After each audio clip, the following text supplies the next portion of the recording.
Cerita horor satu keluarga di Surabaya diteror dua pocong kiriman. Datang dari keluarga di Surabaya yang mengalami teror pocong. Kejadian mengerikan tersebut terjadi pada tahun 2003 silam di sebuah rumah yang berlokasi daerah Tangkus Program nomor 4A. Rumah tersebut dihuni keluarga besar yang terdiri dari 4 keluarga. Kisah tersebut dibagikan melalui Twitter Like Shop. Dalam sebuah tweet panjang, ia mengaku saat itu usianya masih anak-anak dan masih duduk di bangku taman kanak-kanak.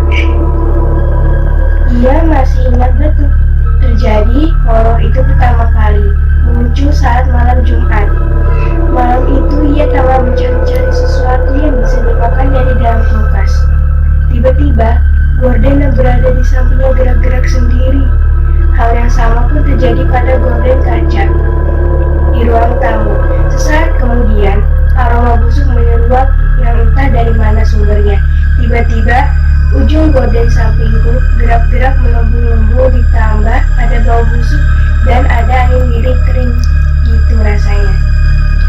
Meski usianya masih anak-anak, rupanya ia cukup berani lantaran penasaran. Ia memberanikan diri membuka gorden yang berada di sampingnya.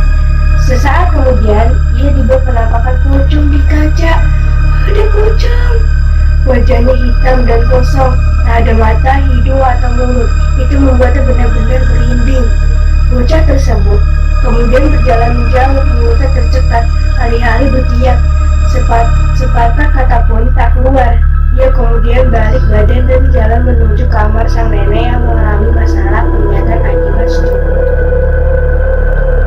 Bukannya aman, teror kembali berlanjut. Bahkan di dalam kamar, ia melihat pocong dengan lebih jelas. Ada pocong, guys! Di dalam kamar, ia melihat pocong terlihat lebih jelas. Tentu penampakannya lebih besar dengan tengkorak tanpa bola mata.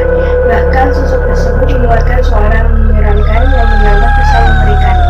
Aku nggak pernah nangis kalau lihat hal begitu. Baru pas dengar suara tiba-tiba langsung takut banget. Aku nangis sekencang-kencangnya, bangunlah nenek beberapa orang lupa termasuk suamiku.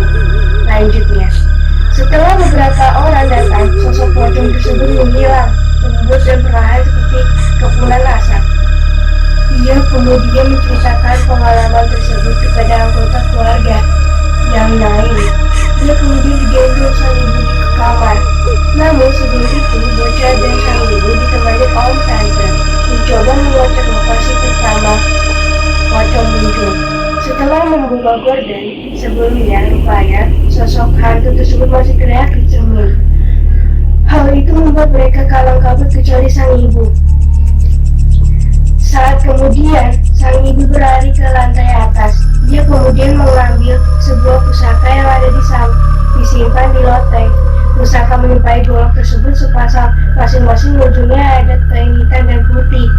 Setelah turun, sang ibu kemudian menggendong nenek untuk dibawa ke kamar, di mana di sana berkumpul orang-orang luar. Setelah itu, ia kembali naik ke lantai atas untuk menjemput beberapa penghuni rumah lainnya. Suara gaduh terdengar, layaknya benda-benda kaca yang jatuh ke lantai dan pecah. Disusul suara umpat-umpatan kasus Surabaya yang keluar dari mulut sang ibu. Tak berselang lama, sang ibu berhasil menjemput anggota keluarga yang lain untuk bergabung di ruang lainnya. Di luar kamar hanya tinggal bocah laki-laki yang masih duduk di bangku TK bersama ibunya. Setelah mendapat instruksi dari sang ibu, bocah tersebut membantu melepas semua gorden di rumah. Sang ibu juga memecahkan cermin-cermin di depan menggunakan pedang pusaka yang ia bawa. Ia pun menyebar garam ke setiap sudut rumah. Pocongnya ngawal di atas televisi, satunya lagi di depan pintu kamar. Om dan tante langsung disiram pakai garam oleh mami dan mereka hilang. Dirasa sudah aman, kita langsung turun ibunya. Malam itu mereka benar-benar kacau sampai dini hari. Kendati demikian, teror pocong tersebut belum berhenti saat sang ibu bocah tersebut ke kamar membawakan minum untuk anggota keluarga yang lain. Rupanya, sosok tersebut membuntuti di belakang. Tak sekadar mengikuti hantu pocong tersebut, bahkan sempat meludahi punggung sang ibu. Saat itu kemudian membuat ibu bocah tersebut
kecil bentuknya lonjong kayak lontong. Pas dibuka, isinya peralatan tulang campur tanah, aromanya fix tanah kuburan, ungkapnya. Bungkusan tersebut kemudian didoakan beramai-ramai oleh warga Pade bocah tersebut bersama rombongan teman-teman dari pondok. Hal itu dilakukan untuk mengetahui siapa pengirim teror pocong itu. Disaksikan oleh warga, dua bungkusan tersebut kemudian terbang ke arah rumah sang pengirim. Rumah tersebut tidak lain ternyata adalah tetangga dekat sendiri. Rumahnya berada di depan rumah keluarga besar sang nenek yang dihuni oleh anak, menantu, dan cucunya. Sang tetangga yang tajirnya memiliki tanah luas dan kos-kosan. Hubungan dua keluarga tersebut juga sebelumnya terbilang baik-baik saja. Polisi kemudian mencoba memanggil pemilik rumah, tapi tak ada jawaban. Sampai akhirnya pintu rumah dibuka paksa. Polisi dan warga pun terkejut oleh pecahan kaca. Boneka dan peralatan-peralatan yang digunakan untuk santet berserakan di dalam sana. Namun, hari berikutnya polisi berhasil mengamankan dukun santet tersebut di rumahnya yang lain. Hal itu berkat salah satu penghuni kos yang mengucapkan bahwa dirinya diajak ketemu sang pemilik kos alias si